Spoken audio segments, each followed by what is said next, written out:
오늘 주시는 하나님 말씀 마가복음 6장 6절 하반절부터 13절까지 말씀입니다. 한 절씩 교독하겠습니다. 이에 모든 촌에 두루 다니시며 가르치시더라.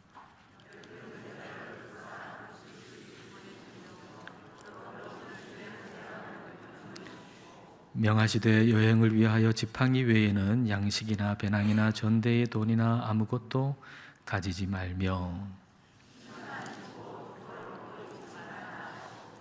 또 이르시되 어디서든지 누구의 집에 들어가거든 그곳을 떠나기까지 거기 유하라.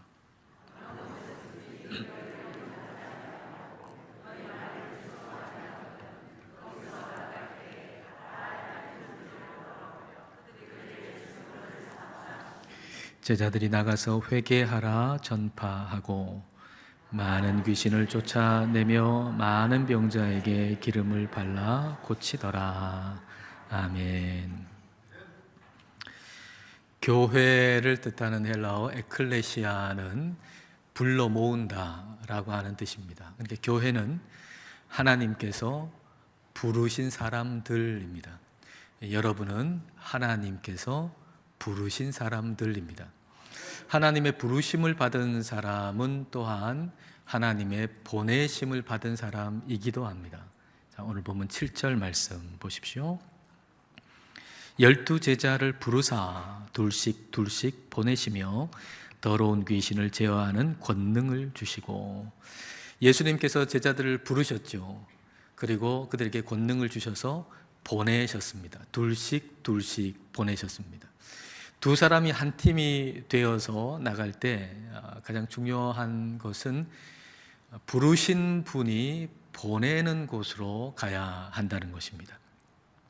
두 사람의 제자든지 아니면 두 사람의 성도든지 아니면 부부든지 두 사람의 의견이 맞지 않아서 내가 가고 싶은 곳하고 저 사람이 가고 싶은 곳이 의견이 충돌이 된다면 예수 그리스도의 복음을 증거하기도 전에 의견 충돌로 인해서 주저앉고 말 것입니다. 가서 전해야 되는데 이 두 사람이 가고 싶은 곳이 서로 달라가지고 갈등만 하다가 결국 주저앉고 말게 될 것입니다. 나를 부르신 주님께서 보내신 곳으로 가야 합니다. 이곳은 너무 수준이 높아가지고 내가 너무 부담돼서 못 가겠고, 저곳은 너무 수준이 낮아가지고 내가 가고 싶지 않고, 그런 것은 없다는 얘기입니다. 어디든지 주님께서 보내시는 곳으로 가야 합니다. 이게 부르심을 받은 사람들이죠. 부름받아 나선 이 몸 어디든지 가오리다 라고 하는 이 찬송의 가사처럼 어디든지 우리를 부르신 분이 보내시는 곳으로 우리는 가야 합니다. 지난 주간에 이 찬송의 가사를 많이 생각했는데요, 이 가사를 생각하면서 그래, 부르심 받은 사람은 우리를 부르신 분이 어디로 가라고 하든지 가라고 하시는 곳으로 가야 한다라고 하는 생각, 그것은 다소 엉뚱한 일 때문에 그 생각이 떠올랐습니다. 성경에도 보면요, 하나님이 워드 플레이를 하세요. 언어 유희라고 그러죠. 워드 플레이. 그러니까 하나님은 참 유머러스 하신 분이에요. 참 심각하고 중요한 것을 얘기하시는데 인상 쓰고 심각하게 얘기하시기보다는 굉장히 유머러스하게 말씀하실 때가 있어요. 하나님이 예레미야한테 너 뭘 보냐 이렇게 얘기하니까 예레미야가 제가 쇼헤드를 봅니다 이렇게 얘기를 합니다. 쇼헤드라고 하는 것은 아몬드 나무를 뜻하는 히브리어입니다. 그러니까 우리 번역에는 살구나무라고 되어 있는데, 하나님이 예레미야한테 너 뭘 보냐 그러니까 예레미야가 제가 쇼헤드를 봅니다. 그러니까 하나님께서 하시는 말이 내가 샤케드하고 있다, 그렇게 말씀하시는 거예요. 쇼헤드하고 샤케드는 발음이 비슷할 뿐 뭐 상관없는 단어예요. 샤케드라고 하는 것은 지켜본다는 것이거든요. 그러니까 하나님께서 하나님이 하신 그 말씀이 이루어지는지를 지켜본다는 것입니다. 다시 말하면 하나님께서 주시는 그 말씀을 반드시 이루시겠다라는 말씀이죠.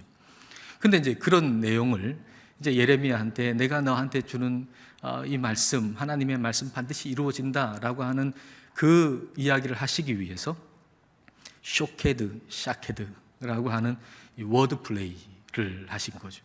그러니까 하나님이 상당히 좀 유머러스 하신 분입니다. 그리고 오늘날도 우리 하나님은 그렇게 말씀하시기도 한다고 저는 믿습니다. 우리 하나님께서 아주 심각하고 중요한 얘기인데 유머러스하게 그렇게 말씀하시기도 하시는 거죠. 지난 주일에 우리 장로님 한 분이 이제 새로운 일을 시작하게 되셨어요. 그래서 원래 하시던 일 은퇴하시고 이제 준비하셔서 이제 새로운 일을 하게 되셔서 감사하는 마음으로 당회원들에게 식사를 대접을 했습니다. 식사하러 이제 식당에 갔더니만 가오리찜이 나온 거예요. 근데 그동안에 가오리 요리는 먹어본 기억이 별로 없어요. 그렇게 이제 식사를 하고 나서 이제 집으로 돌아왔습니다. 그리고 이런저런 생각하다가 우리는 얼마나 우리가 원하는 대로만 하려고 하는가. 하나님의 부르심을 받은 사람들인데, 그리스도인들인데 우리는 얼마나 내가 가고 싶은 대로만 가려고 그러고 내가 하고 싶은 것만 하려고 그러고 얼마나 우리는 그런 모습을 가지고 있는가, 이런 생각을 하는데 갑자기 좀 전에 먹은 가오리가 생각이 나면서 부름받아 나선 이 몸 어디든지 가오리다, 이 가사가 딱 마음속에 이제 박히는 거예요. 마치 뭐 이런 것 같은 거죠. 하나님께서 저에게 오늘 너 뭐 먹었냐? 예, 가오리 먹었습니다. 그러니까 하나님께서 그래, 부름받아 나선 이 몸 어디든지 가오리다. 그 자세로 그 마음으로 일평생 살아라, 그렇게 말씀하시는 것 같더라고요. 그날 저만 가오리를 먹은 것이 아닙니다. 우리 목사님들 다 가오리 먹었습니다. 우리 목사님들 축복합니다. 주님의 부르심을 받았으니 주님께서 가라고 하시는 곳이 어디든지 순종하고 감사함으로 기쁨으로 가시기를 축복합니다. 물론 목사님들만 하나님의 부르심을 받고 보내심을 받았다는 얘기는 아닙니다. 그리고 주님께서 보내시는 곳으로 간다라고 하는 것이 여기를 떠나가지고 아주 멀리 어디를 간다는 것만 생각할 필요도 없습니다. 여러분 모두가 다 하나님의 부르심을 받았고 보내심을 받은 사람들입니다. 그러니까 당장 내일 출근하시면서 그 출근하는 내 직장 일터에 하나님이 나를 보내셨다라고 생각하고 출근하신다면, 여러분이 지금 계신 그 자리에 하나님께서 보내셔서 바로 그 지금의 자리에 있다고 여기시면서 날마다 그 자리에서 사신다면, 그렇다면 바로 그 자리에서 하나님께서 여러분을 보내신 그 목적대로 하나님의 뜻을 이루는 삶을 살 수 있게 될 것입니다. 주님께서 보내시는 곳으로 가는 목적은 우리 주님을 증거하기 위해서입니다. 어떤 사역지로 보냄을 받았던, 또 어떤 일터로 보냄을 받았든, 어떤 가정으로 보냄을 받았든 우리가 보냄을 받은 목적은 우리 주님을 증거하는 것이죠. 거기서 뭐 인기를 얻고 성공을 하고 뭐 그런 것이 목적이 아니라 그곳에 있는 영혼이 그리스도를 믿어서 구원을 얻게 되는 것, 그것이 우리가 그곳에 보냄을 받은 목적입니다. 운수 좋은 날이라고 하는 소설 있죠. 김첨지라고 하는 사람은 인력거 꾼인데 그 사람 이렇게 날라다 주면서 돈 버는 사람이 있잖아요. 근데 그의 아내는 그냥 병이 들었어요. 또 어느 날 나가려고 그러니까 그의 아내가 오늘 나가지 말라고 아주 애원을 하는 겁니다. 그냥 뿌리치고 나갔죠. 근데 그날은 너무 운수가 좋은 거예요. 손님들이 끊이질 않는 거예요. 돈을 많이 벌었어요. 그러면서도 아침에 아내가 오늘 좀 나가지 말라고 애원했던 그 모습이 자꾸 생각이 납니다. 그럼에도 불구하고 손님이 끊이질 않으니까, 돈이 너무 잘 벌리니까 너무 신이 나가지고 일을 했어요. 돈을 많이 벌었어요. 그리고 집에 오는 길에 친구를 만나가지고 술도 한잔 했어요. 그리고 아내가 좋아하는 설렁탕 하나 사가지고 집에 들어왔는데 집에서 발견하게 된 것은 죽은 아내와 그 곁에서 울고 있는 어린 아들이었습니다. 뭐가 운이 좋은 것일까요?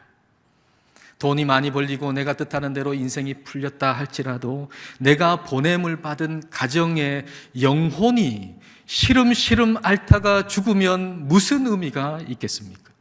영혼을 돌봐야 됩니다. 내가 보냄받은 곳이 어디든지 어떤 가정이든지 그곳에 영혼을 돌봐야 합니다. 그 영혼이 살 길은 예수 그리스도 밖에는 없는 거죠. 그 영혼이 구원 얻을 길은 예수 그리스도의 이름 밖에는 없는 것입니다. 그러므로 부르심을 받고 보내심을 받은 우리에게 가장 중요한 것은 예수 그리스도 밖에는 없는 거예요. 예수 그리스도를 의지하는 것, 그분만 섬기는 것, 그것이야말로 보냄받은 우리에게 가장 중요한 것이지요. 자, 8절과 9절 말씀 다 같이 읽겠습니다. 명하시되 여행을 위하여 지팡이 외에는 양식이나 배낭이나 전대의 돈이나 아무것도 가지지 말며 신만 신고 두 벌 옷도 입지 말라 하시고, 여행을 위해서 지팡이 외에는 아무것도 가지고 가지 말라. 신을 신고 옷을 입되 여분의 것을 가지고 가지 말라. 이거 쓰고 나면 또 필요할 텐데 그 여분의 것을 가지고 가지 말라는 거예요. 우리가 여행 가기 위해서 가방을 싸다 보면은 이것도 필요하고 저것도 필요하고 그렇게 가방 싸다 보면은 이삿짐이 되잖아요. 그렇게 하지 말라는 거예요. 너를 보내시는 분이 보내는 거기에 필요한 걸 다 준비해 놨으니까 지금 이것저것 챙기느라 마음을 분산시키거나 그렇게 하지 말고 빨리 가라. 지금 긴급한 것은 거기에 가서 복음 전하는 거다. 복음 전하는 것이야말로 지금 빨리 급한 일이다. 그러니까 다른 데 마음 뺏기지 말고 거기 다 준비해 놨음을 믿고 빨리 거기 가라라고 하시는 말씀이죠. 복음을 전하는 그 핵심 외에는 다른 것으로는 복잡해지지 말아라, 그 얘기입니다. 다른 거로 복잡하지 말아라. 10절 말씀 보십시오. 또 이르시되 어디서든지 누구의 집에 들어가거든 그곳을 떠나기까지 거기 유하라. 보내시는 이제 동로에 가잖아요. 거기서 복음을 전할 때 한 며칠 전하는데 그러면은 어느 집에 머물러야 하지 않겠습니까? 근데 처음에 가서 머무르는 그 집에, 그 동네에 나올 때까지 그 집에 계속 머물러라, 그런 얘기입니다. 이것은 한 두 가지 정도 의미를 생각해 볼 수 있는데, 하나는 어느 집에 머무를 것인가 라고 하는 문제로 인해서 본질적인 일을 그르치지 말라, 그런 얘기입니다. 본질적인 일은 복음 전하는 것인데 어느 집에 머무를 것인가 하는 그것 때문에 복잡해져서 본질적인 걸 그르치지 말라는 거예요. 어느 집이 더 편한가? 어느 집에 가면은 나를 더 잘 대우해 줄 것인가? 그렇게 생각하면서 여기 하룻밤 머물다가 저 집이 더 잘 해줄 것 같아요. 저 집으로 가고, 저 집에 있다 보니까 또 다른 집이 괜찮을 것 같아요. 그렇게 옮겨 다니면서 네가 해야 할 본질적인 그 일, 복음 전하는 거, 그것이 방해받지 않도록 하라라고 하는 말씀이죠. 한 동네 들어가서 거기서 나올 때까지 한 집에 계속 머물러라 라고 하는 것은 본질에만 집중해라, 그런 얘기입니다. 본질에만 집중해라. 다른 데 신경 쓰지 말아라. 여러분 요즘에 신경 쓰는 게 뭔가요? 뭐 때문에 신경을 쓰고 있고 뭐 때문에 집중력이 흐트러지시나요? 그것이 여러분을 부르시고 여러분을 보내신 하나님의 그 핵심적인 목적이 아니라면 거기에서 자유하게 되시기를 축복합니다. 한 집에 머물라라고 하는 것 또 하나의 의미는 왕이 보낸 자답게 행동하라라고 하는 거예요. 왕이 보낸 자답게 행동하라. 제자들은 왕이 보내신 자잖아요. 제자들은 예수 그리스도께서, 만왕의 왕이신 예수 그리스도께서 보내신 자예요. 그렇기 때문에 어느 집에 가서 지내다가 눈치가 보여요. 또 딴 집에 가가지고 보니까 또 눈치가 보여요. 또 딴 집에 옮기고, 그렇게 하지 말고 왕이 보낸 자답게 그 집에서 쭉 있어라 라고 하는 얘기죠. 우리는 우리를 보내신 분이 만왕의 왕이신 우리 주님이라고 하는 사실을 잊어서는 안 됩니다.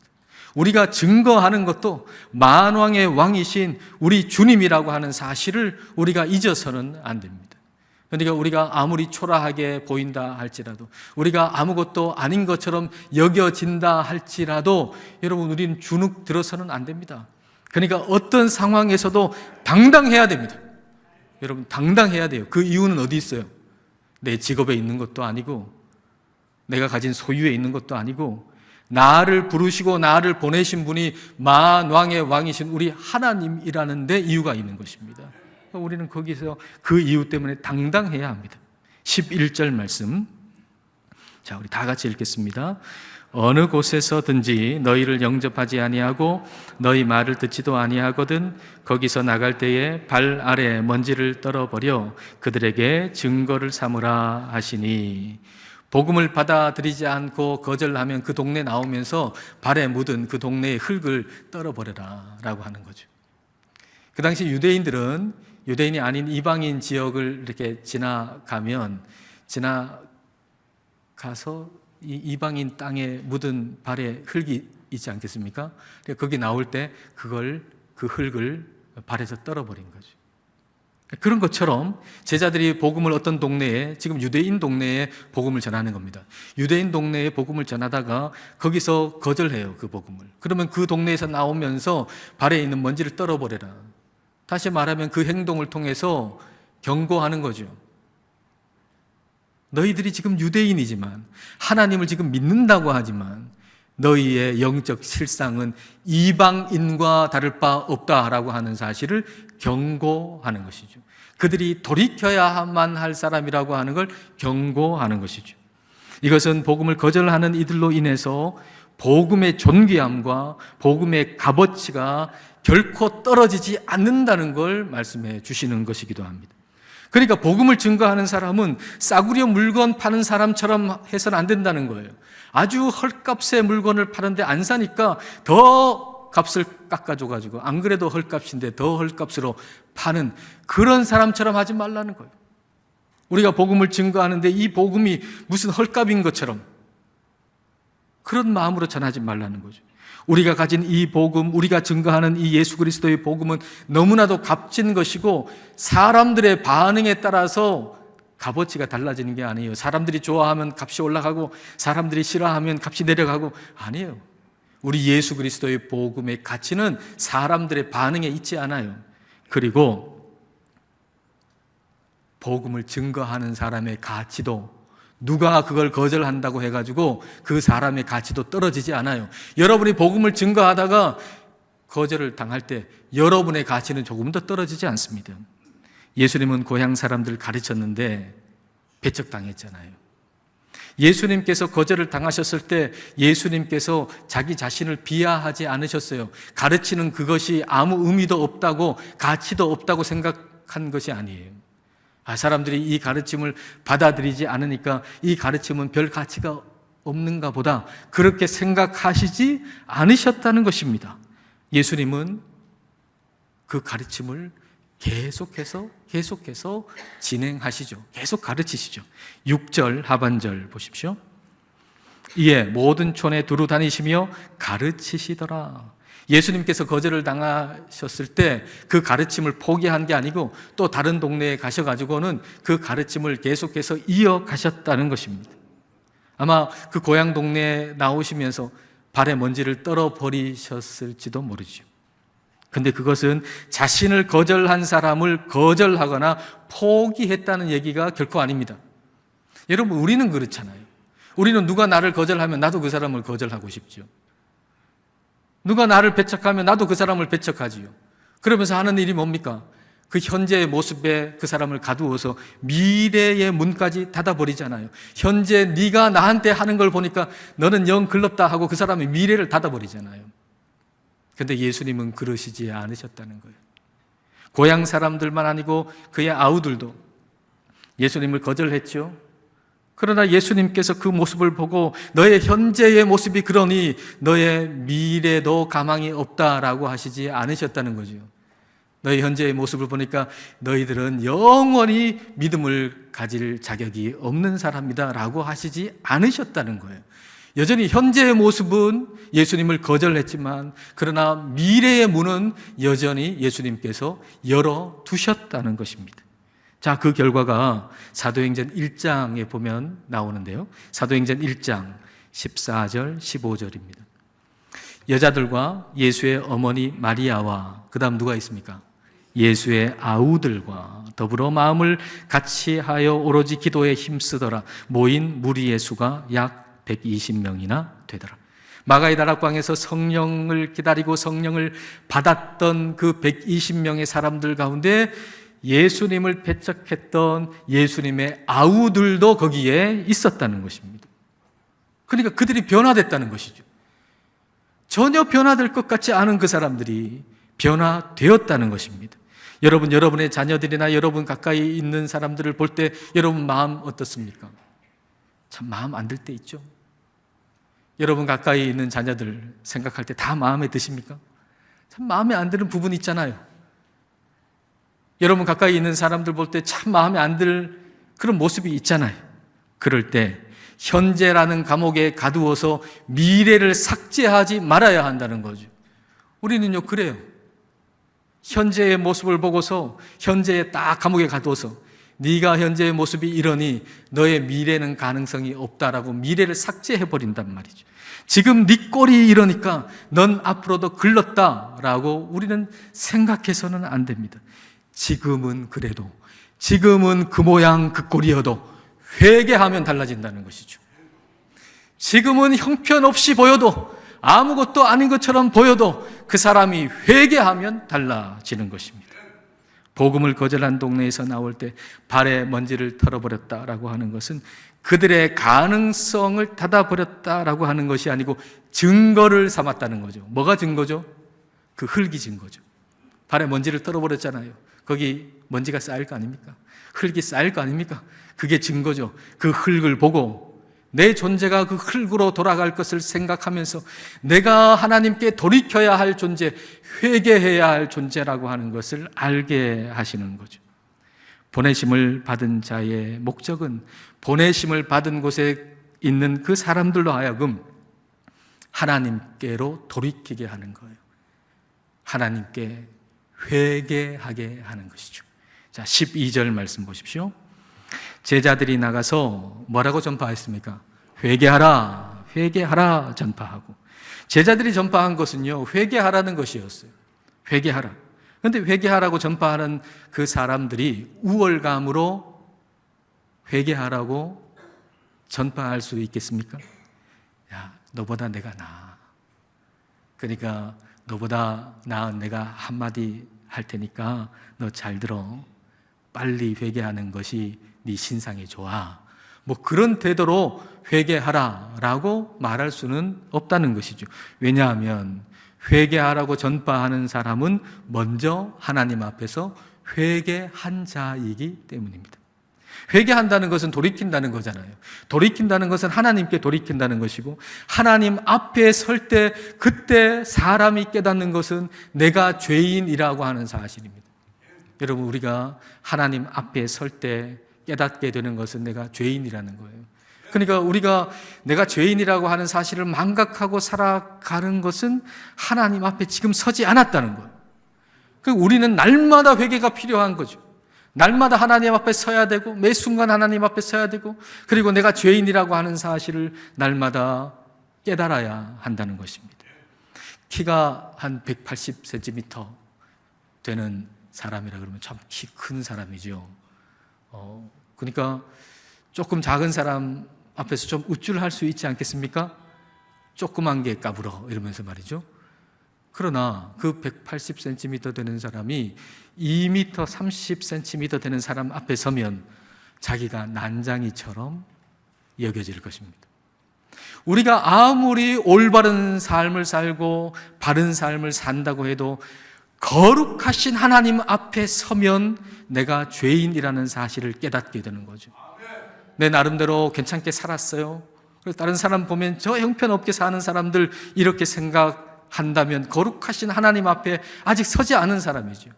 거룩하신 하나님 앞에 서면 내가 죄인이라고 하는 사실을 깨닫게 됩니다. 그러니까 우월감에 빠질 수가 없는 거예요. 이사야가 귀족 출신이에요. 왕족 출신이에요. 그러니까 고상한 사람이죠. 고상한 사람의 특징이 뭡니까? 말이 고상하다는 거죠. 고상한 사람은 말이 고상해요. 그러니까 이사야는 아마 욕도 잘 모르는 사람이었을 거예요.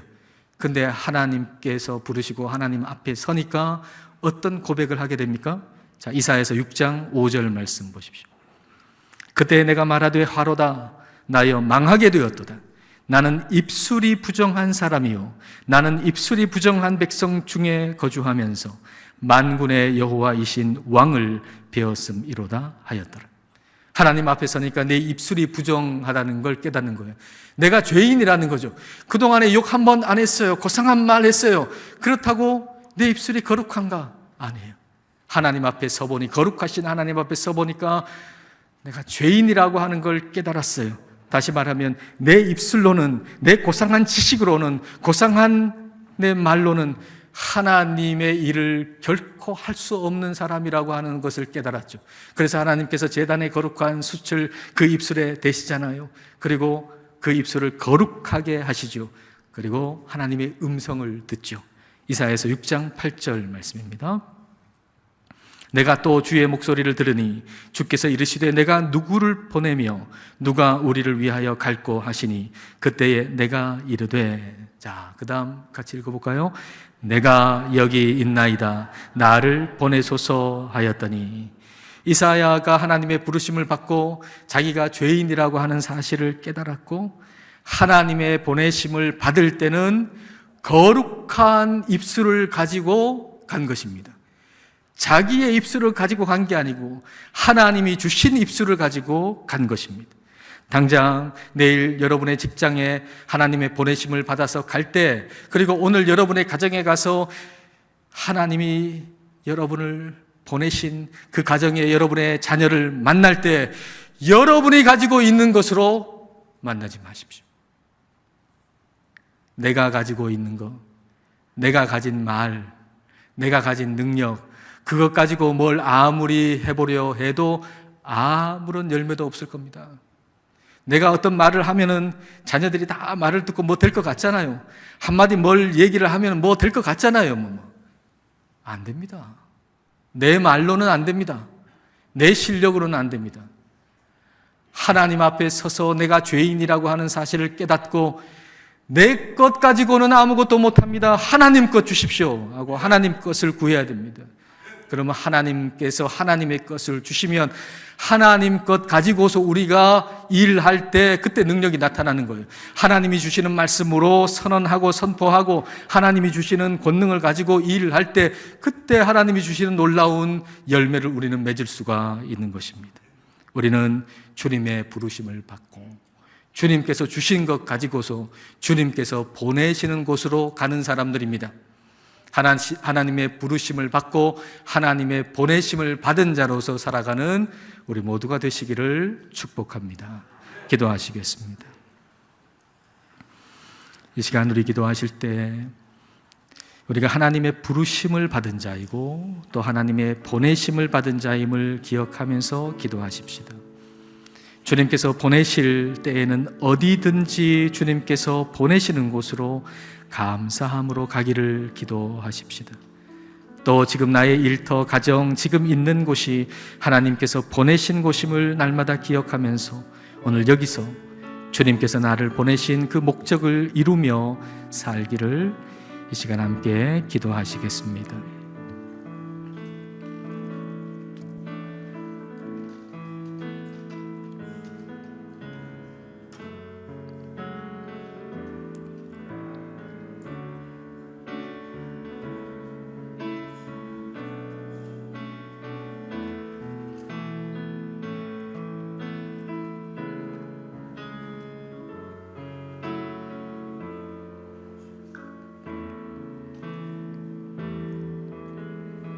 우리를 택하시고 불러주신 하나님 아버지, 우리의 자격이 아닌 그리스도의 십자가의 은혜로 우리를 불러주신 것을 감사드립니다.